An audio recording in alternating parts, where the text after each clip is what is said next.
चलिए फ्रेंड्स शुरू करते हैं आज के अपनी इस क्लास को। आज हम पढ़ने वाले हैं अपनी इंडिफरेंस कर्व की एप्लीकेशन। बेटा आपको पता है अपन लोग मैनक्यू बुक फॉलो करो और मैनक्यू बुक के अंदर जो है इंडिफरेंस कर्व की 3 एप्लीकेशन दी हुई है।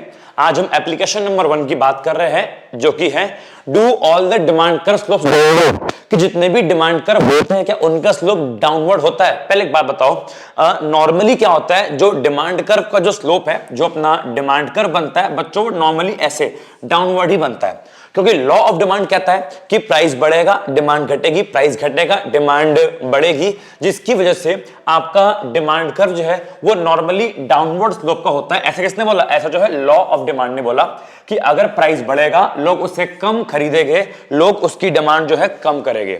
लेकिन कभी कभी समटाइम्स ऐसा भी होता है जो अपना डिमांड कर्व है ना उसका स्लोप बच्चों अपवर्ड ऊपर की ओर होता है।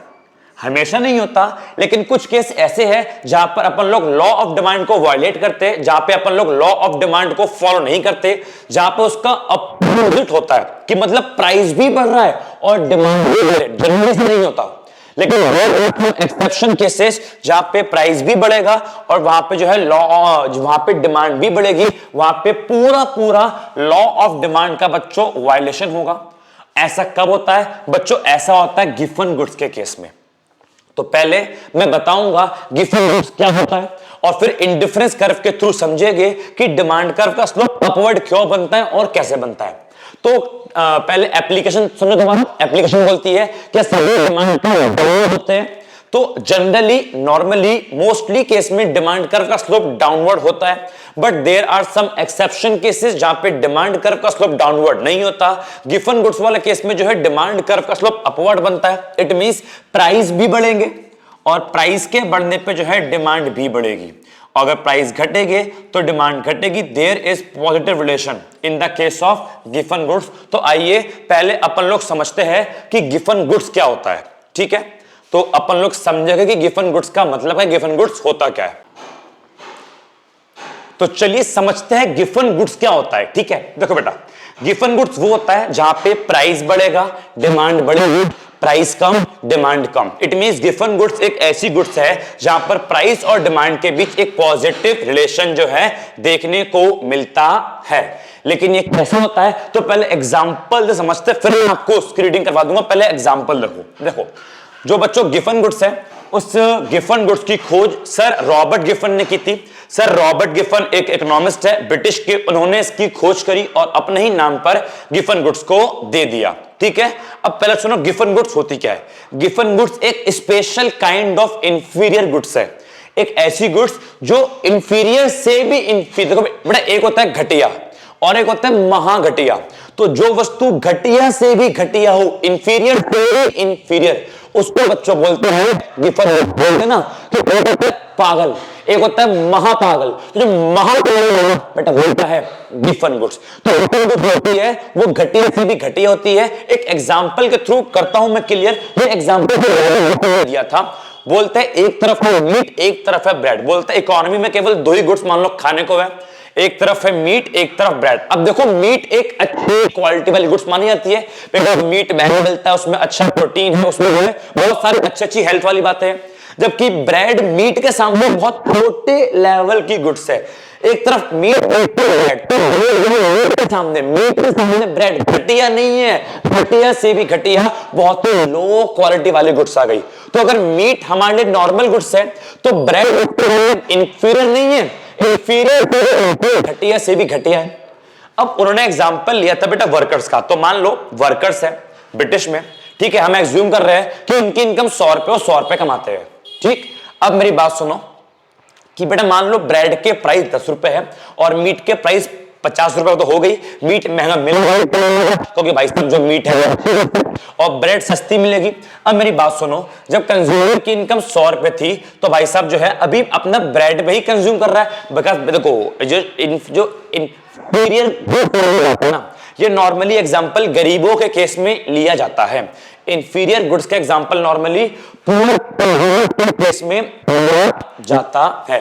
तो मेरी बात समझो, अब उसकी इनकम बेचारा जो है ब्रेड पर ही अपना जो है सारा पैसा फिलहाल खर्च करता है, ठीक है। अभी भाई साहब वो मीट को कुछ भी कंज्यूम नहीं कर रहा, मैं ऐसा मान रहा हूं कि ठीक है ये मीट कंज्यूम कर भी रहा है तो थोड़ी बहुत ही मीट कंज्यूम कर रहा है, ज्यादा जो है मीट को कंज्यूम नहीं कर रहा, वो अपना मोस्टली जो पैसा है अभी अपना ब्रेड पे ही खर्च कर रहा है। अब जरा मेरी बात को सुनो बेटा, हुआ क्या, ब्रेड के प्राइस बढ़ गए, ब्रेड के प्राइस 10 से दूसरे मीट के प्राइस 50 के 50 है। नॉर्मली क्या होता है, एक गुड्स के प्राइस नहीं बढ़े के प्राइस बढ़ गए, होना क्या चाहिए, ब्रेड के प्राइस बढ़ गए, ब्रेड तो महंगा है तो क्या करेगा कंज्यूमर को पहले मीट के प्राइस बढ़ गए तो महंगाई को देखकर कंज्यूमर जो है मीट पर शिफ्ट हो जाना चाहिए। लेकिन मेरी बात सुनो, पहले एक बात बताओ बेटा, जब किसी गुड्स के प्राइस बढ़ते हैं तो प्राइस के बढ़ने पे जो हमारी रियल इनकम होती है, समझते हो, रियल इनकम माने क्या, जो अपनी बच्चों परचेजिंग पावर होती है वो कम हो जाती है। अगर ब्रेड के प्राइस बढ़ गए तो ब्रेड की परचेजिंग पावर कम, पहले ब्रेड ज्यादा खरीद पा रहे थे लेकिन हम कम खरीद पाएंगे। लेकिन जरा मेरी बात को सुनना, क्या ऐसे केस में ब्रेड के प्राइस बढ़ गए, ब्रेड महंगा हो गया, क्या कंज्यूमर मीट पर शिफ्ट होगा, नहीं होगा। पता है मीट पर बच्चों इसलिए शिफ्ट नहीं होगा बिकॉज ब्रेड के प्राइस भले ही 10 से बढ़ के 20 हो गए, भाई प्राइस हो गए, लेकिन फिर भी इतने प्राइस बढ़ने के बाद भी सस्ते हैं, हम उसे नहीं खरीदते, हम दूसरी गुड्स के ऊपर ट्रांसफर होते हैं जिसके प्राइस नहीं बढ़े। लेकिन यहां पे देखो, मैं ट्रांसफर होना भी चाहूंगा ना, मैं तब भी ट्रांसफर नहीं करूंगा, ब्रेड के प्राइस ना मैं तब भी प्राइस नहीं बढ़े, तो ऐसे केस में क्या होगा, ऐसे केस में भले ही प्राइस बढ़े, प्राइस के रियल इनकम तो कम हुई, लेकिन देखो फिर भी उसने जो है ब्रेड की डिमांड को कंटिन्यू किया, उसने बच्चों ब्रेड की डिमांड को कम नहीं किया, उसने बच्चों ब्रेड की डिमांड को बढ़ाया। भले ही प्राइस बढ़ गए, भले ही प्राइस बढ़ गए, लेकिन फिर भी उसने जो बच्चों ब्रेड की डिमांड को कंटिन्यू किया, उसने जो बच्चों ब्रेड की डिमांड को बढ़ाया। क्यों बढ़ाया, वो इसीलिए बढ़ाया क्योंकि भले ही ब्रेड के प्राइस बढ़ भी क्यों ना जाए, लेकिन तब भी वो मीट पर शिफ्ट नहीं होता, उसको भी परचेज करनी पड़ेगी, उसको खरीदनी पड़ेगी, वो मीट नहीं खरीद सकता। तो यहां पर you can see that price का लेवल तो बढ़ा, प्राइस के लेवल का जो ब्रेड की डिमांड बढ़ी, ब्रेड का कंजम्पशन कम नहीं हुआ, ब्रेड की डिमांड मीट पर ट्रांसफर नहीं हो पा रहा। तो यहां पे आप एक बात देख पा रहे हो, यहां पे देख पा रहे हो कि अगर ब्रेड से मीट पर ट्रांसफर होता तो इसे क्या बोलते हैं, इसको बोलते हैं सब्स्टिट्यूशन इफेक्ट। और रियल इनकम से जो चेंज आया इसे क्या बोलते हैं, इसको बच्चों बोलते हैं इनकम इफेक्ट। इसे क्या बोलते हैं, इसको बोलते हैं इनकम इफेक्ट। आप देख सकते हो सब्स्टिट्यूट नहीं करा, ब्रेड की प्राइस बढ़ गई लेकिन सब्स्टिट्यूट नहीं किया ब्रेड को मीट से, उसने अपनी रियल इनकम कम हो गई लेकिन फिर भी उसकी परचेजिंग पावर कम हो गई, वो ब्रेड ही खरीदेगा, फिर भी वो ब्रेड की ही डिमांड करेगा बिकॉज वो मीट पर ट्रांसफर नहीं हो पाएगा। It means I can say that जो इनकम इफेक्ट फिर भी वो स्ट्रॉन्गर है, वो ज्यादा स्ट्रॉन्ग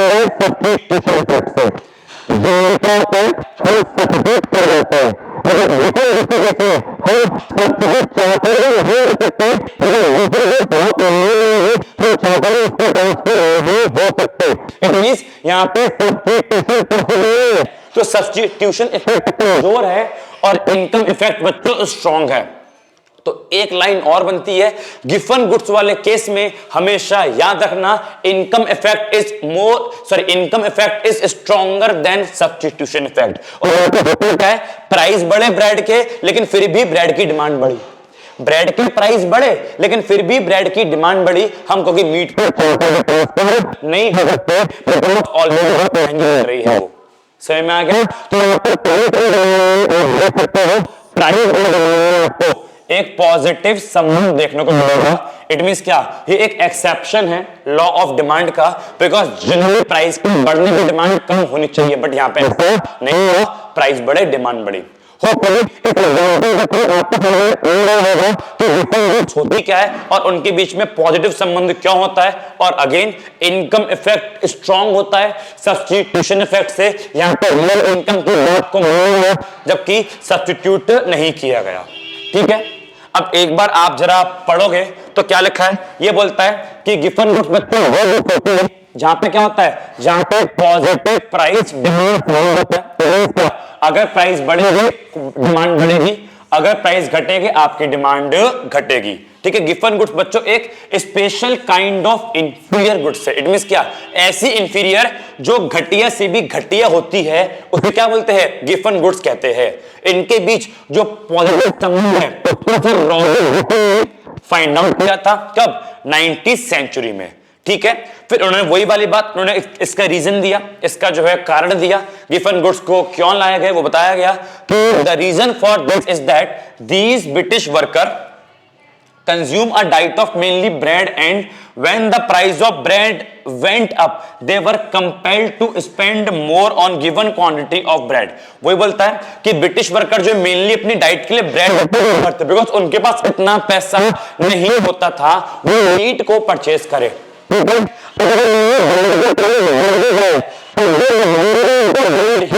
बढ़ती थी, मीट के प्राइस नहीं बढ़े, ब्रेड के प्राइस बढ़ने के बाद मजबूरी में ब्रेड ही खरीदनी पड़ती थी। वो मीट पे चाहकर भी ट्रांसफर नहीं हो सकते थे, बिकॉज मीट ऑलरेडी बहुत एज कंपेयर टू ब्रेड, जिसकी वजह से ब्रेड के प्राइस तो बढ़े, जो है ब्रेड को ही खरीदना पड़ा, बिकॉज वो जो है मीट को कुड नॉट अफोर्ड मीट, वो मीट को अफोर्ड नहीं कर सकते थे। समझ में आ गया। गिवन गुड्स वाले केस में क्या होता है, इनकम इफेक्ट जो होता है वो स्ट्रॉन्गर होता है किससे, सब्स्टिट्यूशन इफेक्ट से, और इस प्रकार का बनता है। तो यहां पे अपन लोगों ने समझा कि गिवन गुड्स क्या होता है। अब अपन लोग बच्चों समझने वाले हैं कि गिवन गुड्स और इंडिफरेंस कर्व आपस में किस प्रकार रिलेट करते हैं इंडिफरेंस कर्व की हेल्प से। अब मैं आपको जो है बताऊंगा, इंडिफरेंस कर्व की हेल्प से अब मैं आपको जो है गिवन गुड्स के बारे में बताऊंगा, इंडिफरेंस कर्व से किस प्रकार गिवन गुड्स को हम रिलेट करते हैं, आइए समझते हैं। ठीक है, चलो तो जरा समझेंगे मेरी बात को। यहां पे मैंने ऑलरेडी थोड़ा सा डायग्राम आपके लिए बच्चों बना के रखा है, जरा मेरी बात को समझने का प्रयास करना। बेटा एक तरफ है गुड एक्स, एक तरफ है गुड वाई, ए बी क्या अपनी बजट लाइन। मैं ऐसे कि इस मैं कि अपने कि इस ए बी को प्राइस लाइन करते हैं। तो बेटा मानो वो प्राइस पे, ठीक है, जब प्राइस क्या थे 10 रुपए, ए बी क्या अपनी बजट लाइन, ठीक है, और मान लो IC1 क्या है अपना इक्विलिब्रियम, ये अपना पॉइंट है E और ये अपना पॉइंट OY और ये अपना पॉइंट OX। अब मैं ऐसा मान रहा हूं जो बच्चों गुड X है ये अपनी नॉर्मल गुड्स है, ठीक है, जो बच्चों गुड X है वो कैसी है, नॉर्मल है, जबकि ये गिवन गुड्स है। और जब बेटा मान लो हम इक्विलिब्रियम ई पे है, ठीक है, मान लो जब प्राइस कितने हैं 10 रुपए, ऐसा मान लेते हैं कि बात करते हैं गिवन गुड्स की कितने हैं 10 रुपए, तो 10 रुपए पर अपन लोग जो है OY गिवन गुड्स की OY, क्योंकि हमें गिवन गुड्स के बारे में सीखना है तो नॉर्मल गुड्स को फिलहाल भूल जाओ कि जब प्राइस कितने हैं 10, कि जब प्राइस है तो 10 रुपए, ठीक है, या मान लो ऐसे बोलिए, ठीक है, जब प्राइस अपने कितने हैं 10 रुपए, या मैंने कि जब प्राइस अपने मान लो OP है तो अपन लोग क्या कर रहे हैं, अपन लोग जो है गिवन गुड्स की OY देखो ना, जब प्राइस 10 रुपए इक्विलिब्रियम, तो इक्विलिब्रियम पे अपन लोग जो गिवन गुड्स की OY गुड्स की जो अपन लोग डिमांड कर रहे हैं। अब मान लो क्या हुआ बच्चों, प्राइस का लेवल बढ़ा, ठीक है, प्राइस का लेवल बढ़ा, प्राइस जो है 10 से बढ़ के 20 हो गए, प्राइस का लेवल क्या हुआ जी 10 से बढ़ के 20 हो गया, ठीक है, जो वस्तु Y थी, वस्तु Y के प्राइस का लेवल बढ़ा और 10 से बढ़ के 20 हो गया, एक वस्तु प्राइस का लेवल 10 से बढ़ के 20 हो जाएगा, वस्तु Y ज्यादा खरीद पाएंगे या कम, भैया प्राइस बढ़ेगा तो वस्तु Y कम खरीद पाएगी, जिसकी वजह से जो अपनी बजट लाइन है वो अंदर की ओर बेटा मान लो मैंने बोला यहां तक, वो यहां तक रोटेट हो जाएगा कि जब वस्तु Y के प्राइस का लेवल बढ़ेगा तो वस्तु Y कम खरीद पाएंगे, ठीक है। वस्तु X के प्राइस में नो चेंज, तो वो वाला पॉइंट वही रहेगा। और बजट लाइन जो अपनी अंदर की ओर कुछ इस प्रकार से जो है शिफ्ट हो जाएगी। मान लो उसको मैंने बोला CB, ठीक है। और मान लो अब प्राइस का लेवल जो है बच्चों यहां लिखूं मैं कि मान लो जो प्राइस का लेवल है वो बढ़कर 20 हो गया। तो जब प्राइस 10 थे तो अपनी बजट लाइन ये थी, और जब प्राइस 20 हो गए अपनी बजट लाइन प्राइस बढ़ेगा तो प्राइस के बढ़ने वस्तु Y कम खरीद पाएंगे बिकॉज प्राइस ज्यादा वस्तु Y कम, ये अंदर की ओर आ गया, ठीक है। अब जरा मेरी बात को समझना, तो प्राइस के बढ़ने से अपना बजट लाइन अंदर की ओर शिफ्ट हो गया। अब जरा मेरी बात सुनो, अब इस बजट लाइन पे क्या होगा, एक नया इक्विलिब्रियम हमारे सामने आएगा गिफन गुड्स वाले केस में, क्योंकि गिफन गुड्स में क्या होता है, प्राइस पे बढ़ने पे डिमांड बढ़ती है। देखो यहां पे क्या आएगा, यहां पे बच्चों मान लो एक नया इक्विलिब्रियम मेरे सामने आया जो कि ये आया, ये बच्चों मैंने बोला IC2, ये E1 था। और बच्चों ये मान लो क्या हो गया E2, और E2 को ज्वाइन किया, E2 को बच्चों जब मैंने ज्वाइन किया तो मैंने देखा कि जो अपनी X की मात्रा है, अपनी X की मात्रा कम हो गई, जबकि जो अपनी बच्चों Y की मात्रा है, ये जो अपनी Y की मात्रा है, ये बच्चों अपनी Y की मात्रा पर आप ध्यान दोगे तो पहले OY थी और बढ़कर क्या हो गई OY1। इट मीन जैसे ही प्राइस 10 से बढ़ के 20 हुए, जो अपनी Y की मात्रा पहले OY थी कम थी, आप रिव्यू कर लो कि मात्रा पहले 50 यूनिट थी, अब कितनी हो गई 70। तो पहले क्या थी, मान लो 50 यूनिट थी, अब कितनी हो गई, अब बढ़ के OY1 हो गई, अब बढ़ के हो गई 70। तो देखो यहां मैंने प्रूफ कर दिया कैसे, कि जैसे प्राइस 10 से बढ़ के 20 हुए वैसे ही मात्रा भी 50 से बढ़ के 70 हो गई। दोनों में क्या है, एक प्रकार का पॉजिटिव रिलेशन है। तो इस प्रकार के केस में, इस वाले केस में आपने देखा, क्योंकि देखो अपने को केवल गिवन गुड्स पसंद, तो तो जैसे ही प्राइस 10 से बढ़ के 20 हुए बेटा गिवन गुड्स की डिमांड भी OY से बढ़ के OY1 हो गई। तो यहाँ पे इंडिफरेंस कर्व कुछ इस प्रकार का बनेगा।